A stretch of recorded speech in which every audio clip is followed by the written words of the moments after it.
First of all, would you please pronounce and spell your name for us? Stanley Goldsmith. Okay, thank you. My name is Douglas O'Regan. I'm conducting an oral history interview with Mr. Goldsmith here on March 21st, 2016. The interview is being conducted on the campus of Washington State University, Tri-Cities. I'll be talking with Mr. Goldsmith about his experiences working at Hanford. Okay. Could you tell us about your childhood just briefly tell us about your life up through college and entering the Manhattan Project? In Hanford here or at Los Alamos? Before then, your life before the Manhattan Project. Where were you born? Virginia, Norfolk, Virginia, in March 25th, 1924. Could you tell us about your life before the Manhattan Project? You're up through college? Well, I move closer. That might help. I was raised in Norfolk and went to Virginia Tech to get a chemical engineering degree. I entered Virginia Tech in 1941, and I graduated in 1945. And then you entered the Army, is that right? After graduation, I was drafted into the Army and assigned to the Manhattan District of Engineers. And eventually, after waiting in several different places for my clearance, I wound up at Los Alamos, where I worked from 1945 to 1947. Did you just find out about what the goal was once you arrived? Yes. After I got to Los Alamos, we were told what the objective was and all about the problems. This was different than at other nuclear sites where the mission was kept secret. What element of the project did you work on at Los Alamos? At Hanford? At Los Alamos. I worked on processing the uranium-235 for the first atomic bomb. What did that involve? That involved converting uranium oxide that had been enriched to 235. That involved processing it from an oxide to a fluoride so it could be reduced to a metal and then machined into the shapes they needed for the bombs. Were you figuring out your process as you went? No, the process had been pretty well established, and this was more like just individual laboratories processing individual amounts of E235 to get it to the point where it could be reduced to metal. Who did you work with? What? Did you work with anybody? Yes. Who else was in your lab? That was a long time ago. Let's see. There was Al Drumrose, and Purcell. I don't remember his first name. There were two other, maybe a few other more people, but I just don't recall their names. So what brought you to Hanford? What got me to Hanford? I left Los Alamos to get a graduate degree in chemical engineering, and when I graduated, I got a job here in Hanford as a reactor engineer. How did you hear about the job?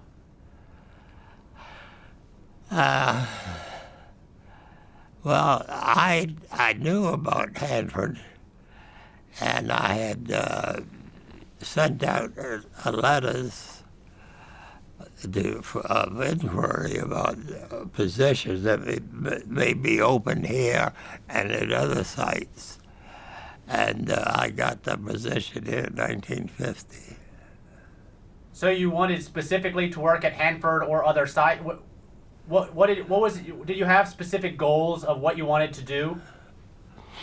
Well, I like what Hanford had to offer, so there was no question about that.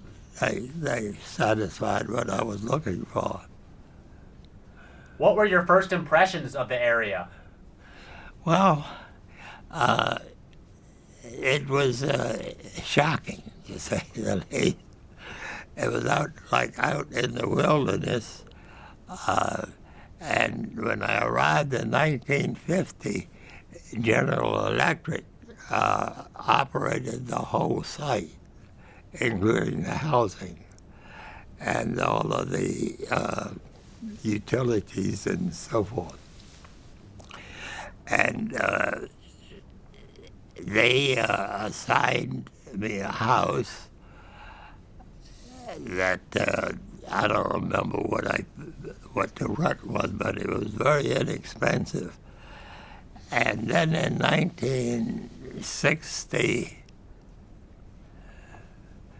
yes, it was about 1960, between 61 and 65, they divided the work at Hanford among 4 or 5 contractors. One of them operated the laboratory, one of them operated the nuclear reactors, and one the separations plant. And I stayed with the laboratory.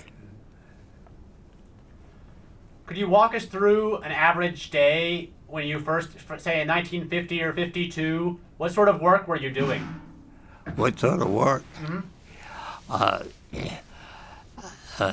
Well, the average day, you want me to start back there, is that my work site was located about 20 miles from Richland. And you could take a bus operated by the plant, or you could drive, but you had to go through an entrance gate. Entrance, not a gate, but a station. And then we had to show our passes and badges, and then we went out to the site where we were working, and in this case, at that time I was working at F reactor. As a reactor engineer, I rotated positions at the different reactors. So the work was, you asked me about the work. The work was, I thought, extremely interesting. And I felt very fortunate in that it felt like I was on the forefront of a new technology. By the time I got up here, there was a lot of emphasis on the peaceful use of nuclear power. And I got involved in work for for improving the nuclear fuels that was currently being used. And this was because I was with Mattel then, and Mattel had a joint contract with DOE where they could use part of their facilities. Well, the major part of the facilities were for DOE work, but they also had a contract which they called 1831, and that was for doing private work for industrial corporations involved in nuclear work. And I spent a lot of time on that, trying to, my group was trying to improve the performance of the nuclear, of the fuel. Wanted to get to higher powers so that the fuel, we could produce fuel at a faster rate. Produce plutonium at a faster rate by increasing the power of the reactors. I worked as a reactor engineer for about 4 years, and then I took the position of a manager of nuclear fuels research and development. And we worked on developing or designing nuclear fuels, analyzing the fuels that had been used in reactors to see what improvements could be made. And let's see. We had a lot of interactions with the commercial fuel designers. As I mentioned, that there were two contract builders, and this was done under 1831, which allowed Mattel to use some facilities that were DOEs or some facilities on the plant in their private work. So I'm trying to think about the timing now. The main after working on DOE projects for about 5 years, I worked on a private project that was sponsored, that was funded by Exide, now called Exide Nuclear. And they were interested in getting into the nuclear business because they had a lot of claims on lands that have uranium, and they decided to utilize those claims and mine the uranium and then processing it for use as nuclear fuels. So at that time, I think there was only one Exide employee involved in this. They took over a major part of that is Exide Nuclear, took over a major part of Mattel. We were moved out of the buildings, the DOE buildings, and we were located in uptown Richland, in just a completely isolated from the other nuclear work that was going on. Then we designed a nuclear fuel for Exxon Nuclear, which evolved into their first commercial fuels. And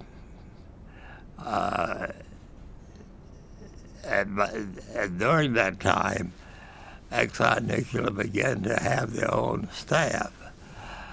But we stayed with them until about early 1970. We worked with them. And then their own employees could take over from that. And after that, I worked on fuel cycles, about seeing if we could design different types of fuels with different materials like thorium. On the fuel cycles,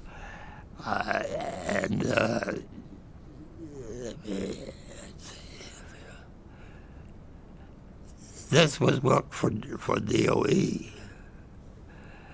and we continued our work for my group continued working for DOE. They were working on the nuclear reactor regulation on NRC. We had projects with NRC, our main project with DOE. And here again, I was still, excuse me, I was still involved in nuclear fuel development. And we did a lot of work for NRC and also for DOE. And this was on helping them understand and approve their review of new nuclear fuels reactors, nuclear fuels design. So we were working on both sides of the street, with the regulatory side and the DOE development side. And then in 1980, excuse me, just 1 minute. I should have jotted these dates down. In late 1980s, I worked on a DOE program on nuclear fuels, on the nuclear fuel cycles, where we were looking at different way of utilizing the nuclear fuels so that they would last longer and they would be safer. Then after that, I was assigned to Battelle, Columbus, because I had worked through this project. It turned out quite successful. And the Battelle, Columbus had a contract with DOE to perform research on finding a nuclear repository, nuclear burial site. And I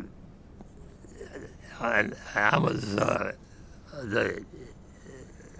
Battelle manager of that program for about 4 years. And we looked at, we examined potential nuclear sites in New Mexico, Louisiana, Georgia, and here at Hanford.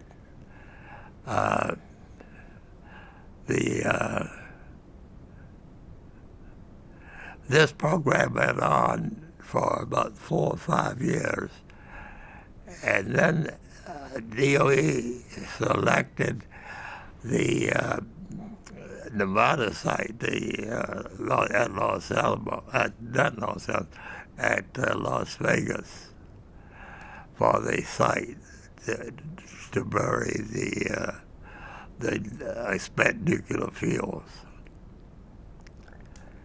And then that program lasted for quite a while, but I left it after 4 years, because I didn't want to move down to Texas. It's one of the sites that was being considered. So I moved back here to Hanford. And I worked on miscellaneous programs after I came back to Hanford. A lot of them had to do with the nuclear fuel cycle and the nuclear waste disposal, nuclear waste treatment and disposal. And I did that type of work for about 4 years, and then I retired in 1987. In 1987. And I left Battelle and went to work for a environmental engineering company in Washington, D.C., who was working on the same sort of thing. They were technical support contracted to DOE headquarters. So I was there until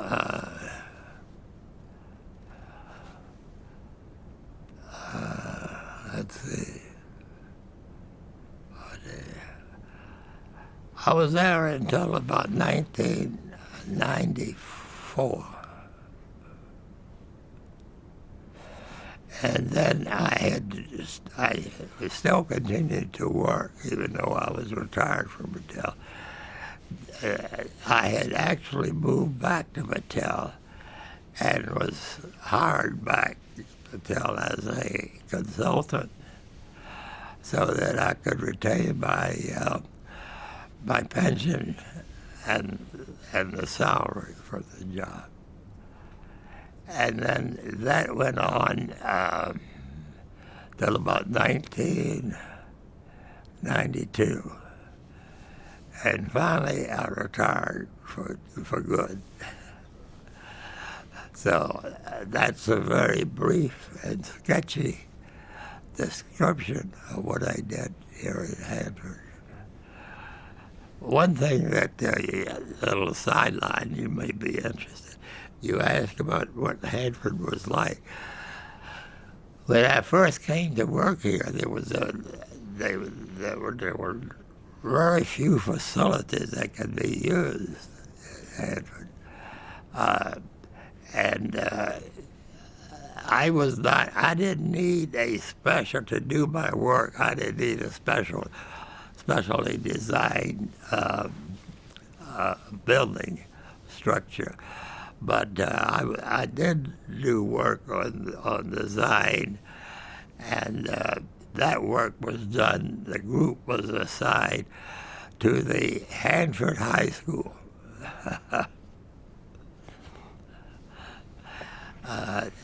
And let's see, where else?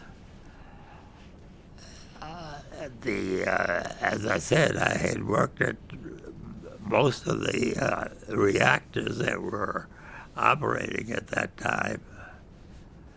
And, there's one thing that I want to back up a little bit till about 19 1975, I got my group got involved in plutonium recycle, and this was a program that DOE sponsored. It was a fairly large program in which we were trying to recycle the plutonium that were not being used in bombs, plutonium, so that it can be used in nuclear reactors, nuclear power reactors. And we actually had a plutonium recycle test reactor built here on site to test the fuels, the mixed oxide. We called it mixed oxide fuels because it's uranium and plutonium oxide. And the reactor, which was a PRTR, plutonium recycle test reactor, was designed specifically to try to test and get information on mixed oxide fuels. And let's see, I moved around a lot. After about 5 years on that program, I moved on to I think, to working for nuclear, Exxon Nuclear, the system in their program. Now, Exxon Nuclear was so sensitive about their work being exposed by DOE that they moved many of the facilities that they used at Battelle. They moved them to different sections. We had offices at the old, what was it? The woman who had all of this fabric stuff. It was in Richland itself, right downtown Richland, and we took the top floor of one of the buildings that had already been built, and of course there we only did calculations because they had no facilities for taking care of radiated material. And that was an interesting time too, that we were off on our own, so to speak. They did that because they were afraid of the Department of Energy taking their knowledge? Well, they were concerned that there would be some link, crossover, inadvertently perhaps. The DOE could claim that some of the work that did by Exxon Nuclear was done on by DOE, and they didn't want that to happen, so they completely isolated themselves. Did that hurt your work? Did that work? Did it impact your work being isolated like that? I'm sorry. Being isolated, did that impact your work? Did it slow your work, or did it cause any problems? No, it didn't cause any problems. We were able to move our whole group out into the new facility in downtown Richland. And so were other groups, nuclear physics group and the other groups that went into the fuel cycle. So, but that was an interesting time because we were really developing commercial nuclear fuels. And the design that we had come up with was the first nuclear fuels that Exxon had marketed. They marketed to, I'll think of that in a minute. But anyway, and we got involved in, since I mentioned earlier that there were very few Exxon Nuclear employees involved in this program, that we actually got involved with the Exxon Nuclear people who went out to market their product. And that was at the time when we ran into some very interesting commercial situations. What makes one nuclear fuel better than another nuclear fuel? Well, they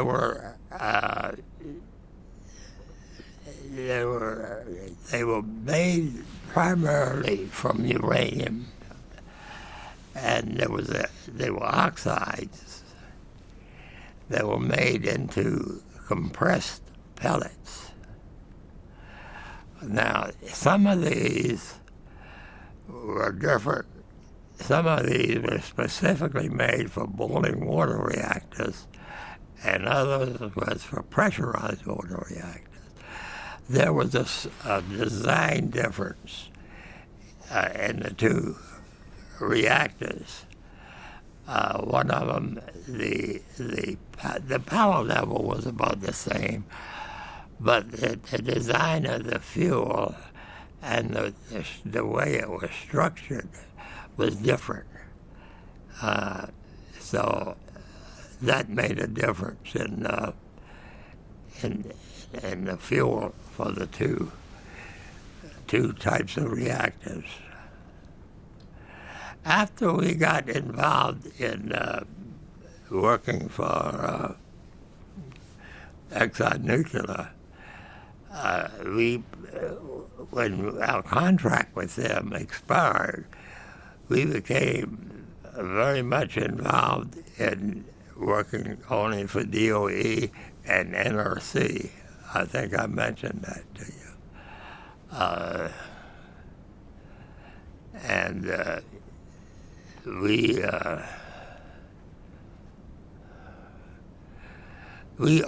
had contracts. My group had contacts with practically all of the commercial nuclear fuel design people, and we provided them design support, and we did testing for them, and so we were pretty much involved in the nuclear industry by then. How secretive or how classified was your work? After when I moved to Hanford, the classification was was very slim. It was very lax, because with the dropping of the atom bombs, then all of that came out, what the bomb was made of, and some ideas on what the design of the bomb was. So by that time, it had pretty well leaked out. The security was relaxed on that also. So that wasn't, that was no longer a big problem. There was still some residual problem in security. In fact, the Russians, of course, wanted to get into the nuclear industry business. They wanted to know, well, this backed up into the weapons program, Cold War program. They wanted to know what powers we ran our plants at. Was it how many megawatts? and they actually took measurements of the Columbia River and calculated from that what powers we were obtaining. So that was when the Cold War was going on. How did you hear about that? Hear about what? The Russians testing the waters. I think we had our security people kept an eye on what was going on with the Russians.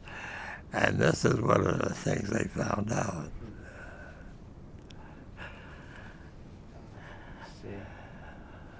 What was life in the Tri-Cities like back in the 1950s and 60s outside of work?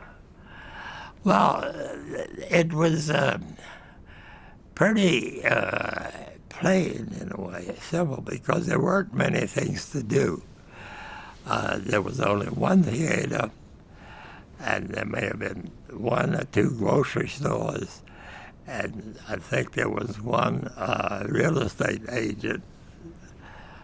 And that was the case with most various businesses. There was maybe one or two at the most. And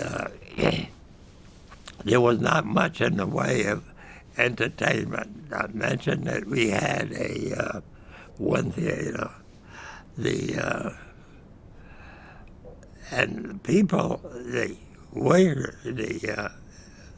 workers at the plant, developed their own entertainment, sources of entertainment. They formed all kinds of different clubs. One of the most popular clubs was the Bridge Club, competitive bridge. And we played that in one of the commercial buildings that had an open space that we could use. Another was the Richland Little Theater, and then there was a Richland opera, light opera also. And there were, of course, golf was a big activity because there were already several different golf courses, and so that was taken off. And, there were other activities like that where you had to build them yourself. You may have gotten a little support from DOE, but you couldn't depend on it. So we had to make our own source of entertainment and relaxation. Did you play bridge? What was your entertainment? Yeah, that I got involved in playing bridge. This was duplicate bridge. I don't know if you're familiar with that, but that's a form of bridge that is competitive, and it's played in such a way that each couple gets to play against another couple, and they rotate during the evening so that other couples play the same cards. And the competitive part comes in as to who comes up with the best score at the end of the evening. And that was quite controversial. Particularly when a man and woman were partners, they had no shame or no hesitant about getting to arguments right at the bridge table. So no, that was a big deal. Even now, there's a lot of bridge clubs that are playing here. The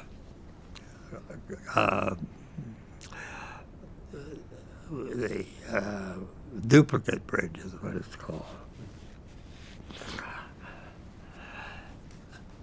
Where did you live throughout your time in Hanford or in this area?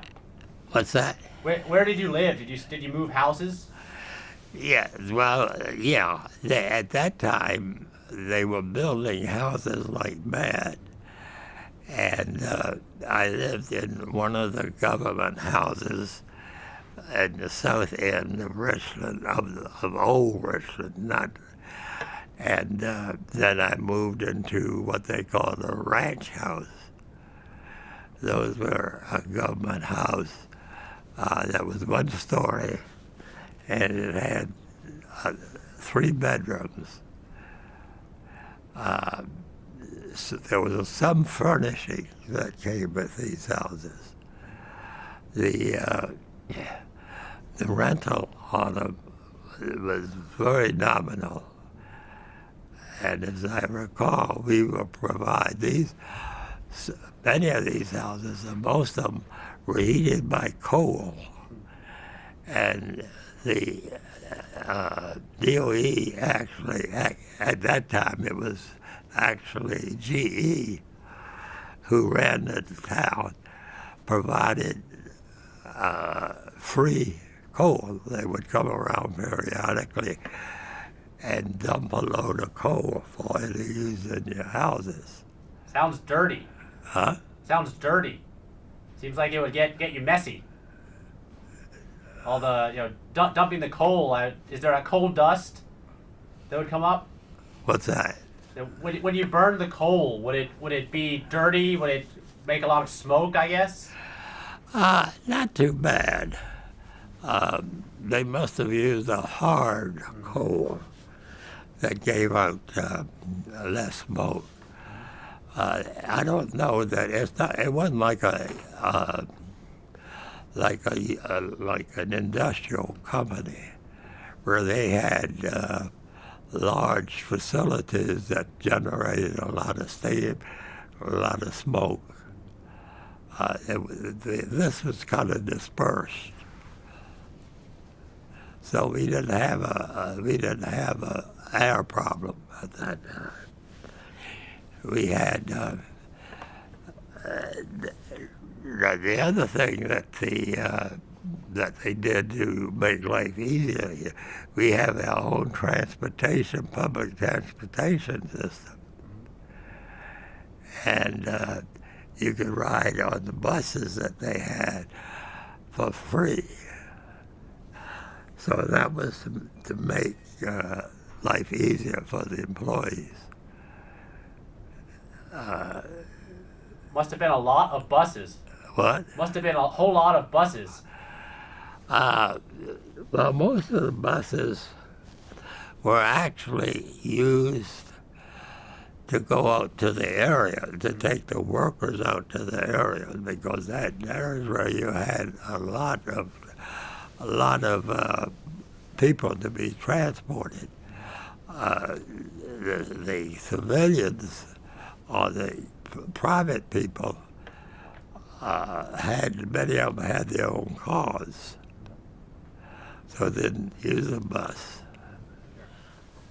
Was it different when you were working on commercial energy compared to when you were working for the Department of Energy? Yes, there were some quite a lot of differences. We were able to produce fuel designs and produce developmental fuels in a much shorter time than DOE, because there was a lot of paperwork involved in going through the DOE process. In fact, one of the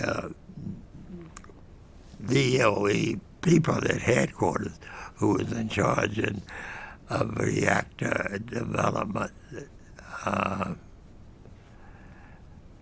said he was very upset because he was in charge of the fast reactor, the FFTF, and they were struggling to try to get the thing going. And he was very upset because he couldn't understand how we were able to get fuel for the for nuclear for Exxon Nuclear, and they were still struggling. They'd been struggling for a long time. So he wanted to know what we were doing.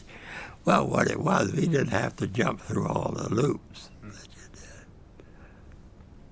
did. Was it finding the uranium, the procurement that was the problem, or just paperwork?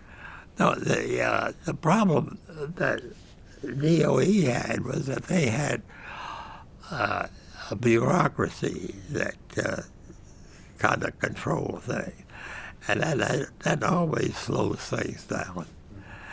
And it took them twice as long to develop fuel for the fast flux reactor than it did us for the commercial reactors. Let's see. Have the Tri-Cities changed much in the time you've been living here? Oh yeah, it's been amazing how it's grown. It's the Tri-Cities now is like a normal city. The nuclear influence is much less because we have so many other businesses now involved for our economic base. As I had mentioned earlier, there were usually one kind or maybe two types of business or entertainment or something like that. When the commercial people came in, they opened as many stores as they wanted that they were needed. So that was one big thing. Another big thing was the housing development, the real estate. Remember, up until 1965, GE was in charge of everything, including building houses. Excuse me, I've got a cold here.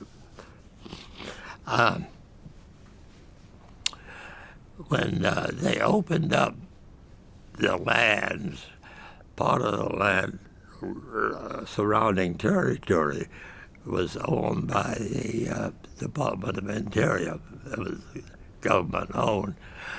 And then they made those available to the public for building houses and other types of structures. The demand for these things was great enough so the building was really at a peak. And now, even now, you take a look at the housing, the amount of housing that's going on, and take a look at the commercial businesses. Like if you drive down George Washington Way, you see all of these new businesses, small restaurants, and that sort of thing. So it has really changed. The Richland was all on this side of the Columbia River. That was one of the boundaries for Richland. But then the Columbia River curved around, and there were, on the other side of the river, there was nothing but sagebrush. But some entrepreneurs had bought land there, and then when they started to build, they had lots of land to build on. And that was no problem. And there's a whole new part of Richland that's on the other side of the river that wasn't there until probably about 1965 or so. That's when it started. So there's been the growth of industry. The highways have been developed.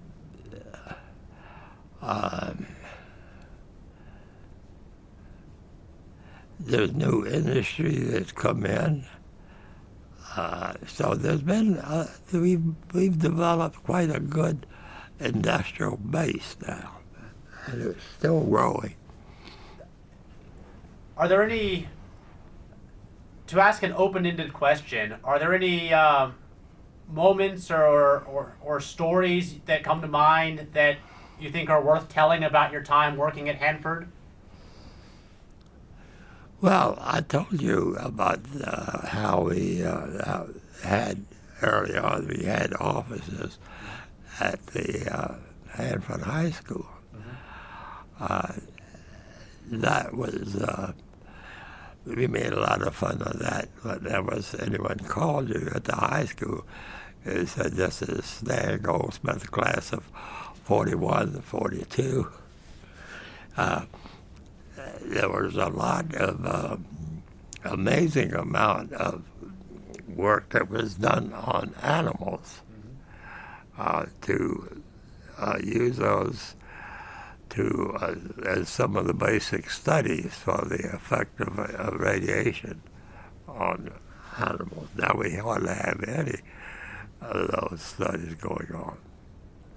But let's see. I'm trying to think of something that was unusual.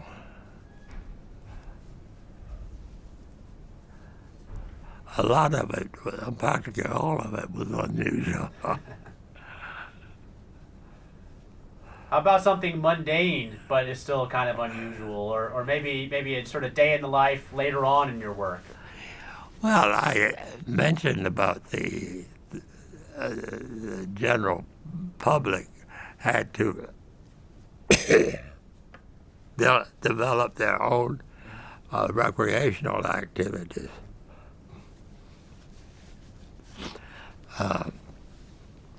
And we have, I don't know, we have a lot of parks and fields. Like some of those baseball parks are very good.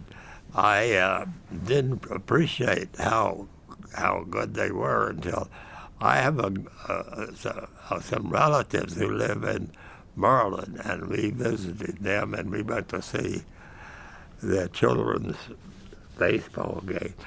But they had just an open field, nothing like we have. So that's the recreational things have improved quite a bit. Of course, boating is still a big deal. And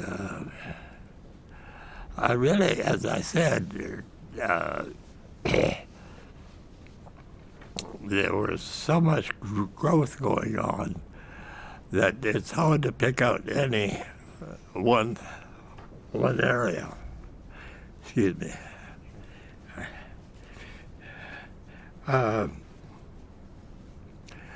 The recreational areas have increased. You know, we built at least 2 new golf courses, and these are very good golf courses. Then the other thing is some of the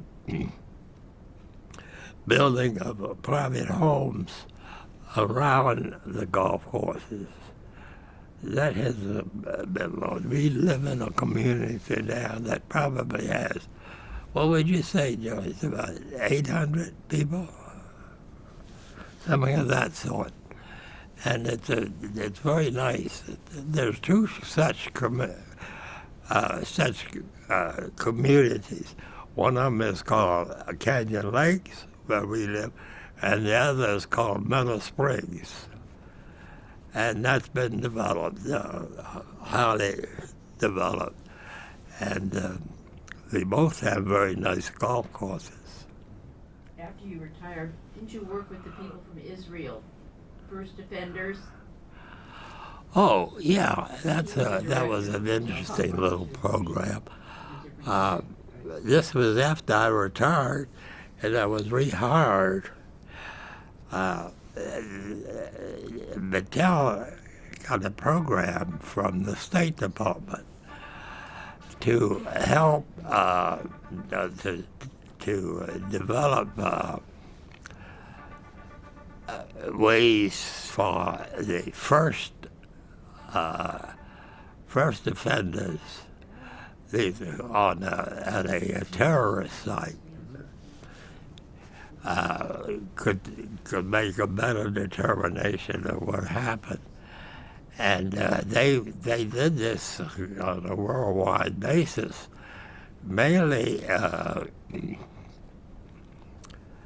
underdeveloped countries. But one country that they had, and they were anxious to get involved because they had first-hand information, they were anxious to get Israelis involved. And because they had a lot of first offenders, we got the program consisted of sending a team of people over in Israel and tell them what the program was about. And then Israel was to send about 20 people over here for a month. And we were using the training, the Hammer facility, to do the training in. And I got involved because when the Israelis came over, they asked me, since I'm Jewish, they asked me if I would help in trying to make them feel comfortable and so forth, take care of the dietary laws. And I did, and they were very pleased, and it was fun. It was interesting to see how they have become sensitized to terrorism. For instance, they stayed at one of the hotels out there.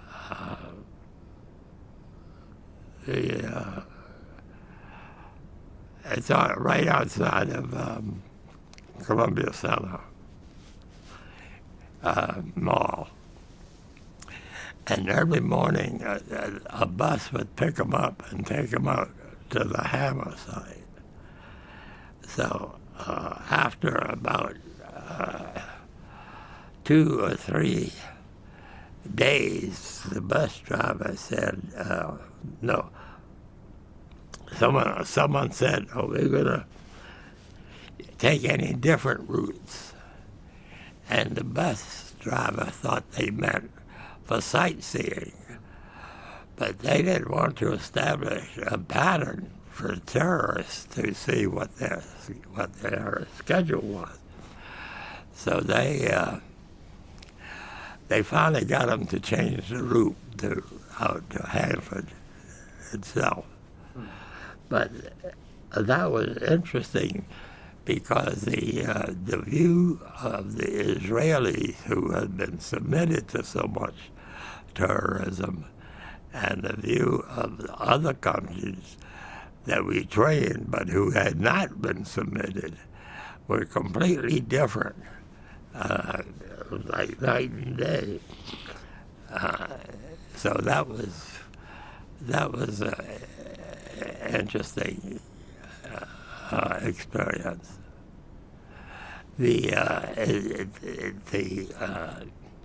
Show you to the difference between our view of being careful about terrorism. As I said, these people were housed, these people were housed in one of the hotels close to the Columbia Center. Close to the Columbia Center mall. And they would go into the mall, and they were appalled to see that people were allowed to go in and out of the mall carrying all kinds of backpacks and all kinds of packages and not be inspected. So, because in Israel they inspected anyone who was carrying a package or any of any sort, and they would be examined. So that was some interesting insight on how the different countries treat terrorism. And the training was about how to respond to a nuclear accident or a crisis? Well, this program was called the First Defenders. And these were the people, they were doctors, they were scientists, they were firemen and so forth. They were a mixture of who would come to where the site where the attack had been made. And that's why they call them the First Defenders. Let's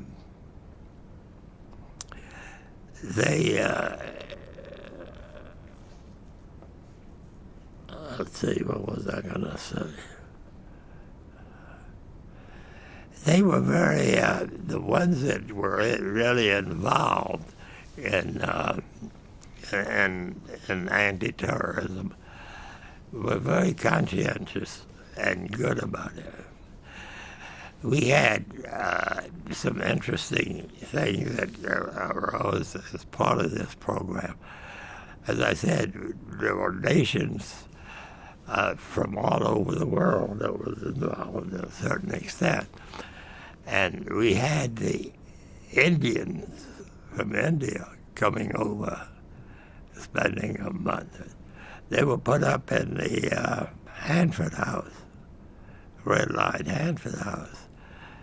And they got a call one day from someone at Hanford, at the Hanford House, wanting to know if we could talk to these people about how to keep the shower curtains inside of the showers, because they would keep them out and they would flood the whole area.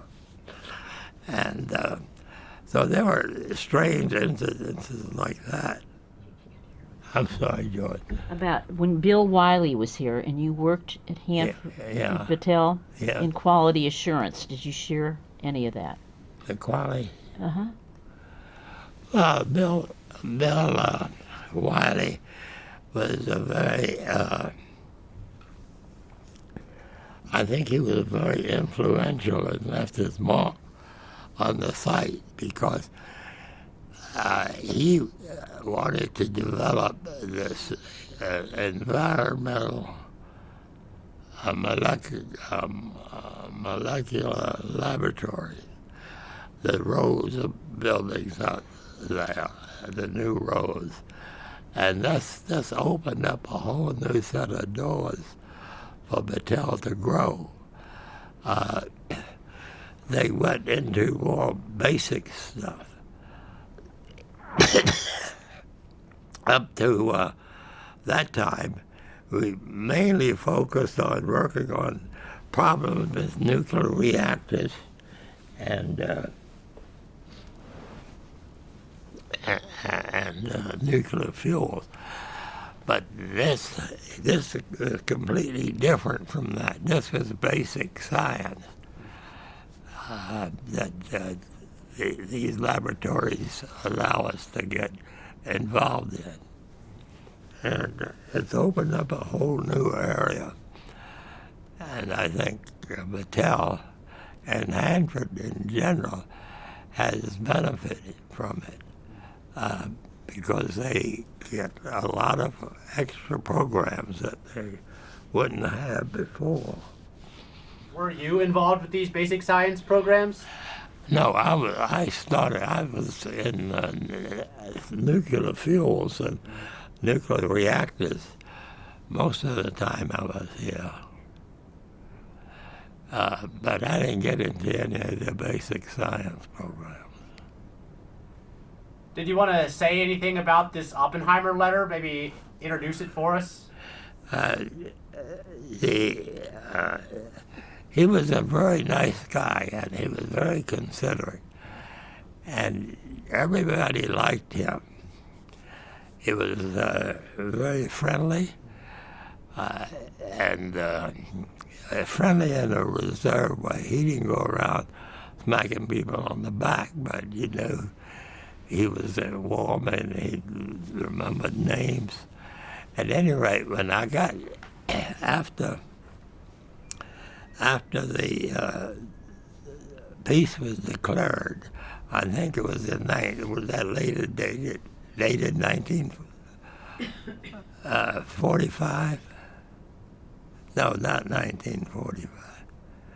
At any rate, after the war was over and things settled down, he sent out a letter to some of the people who worked on it that thanked them for their effort.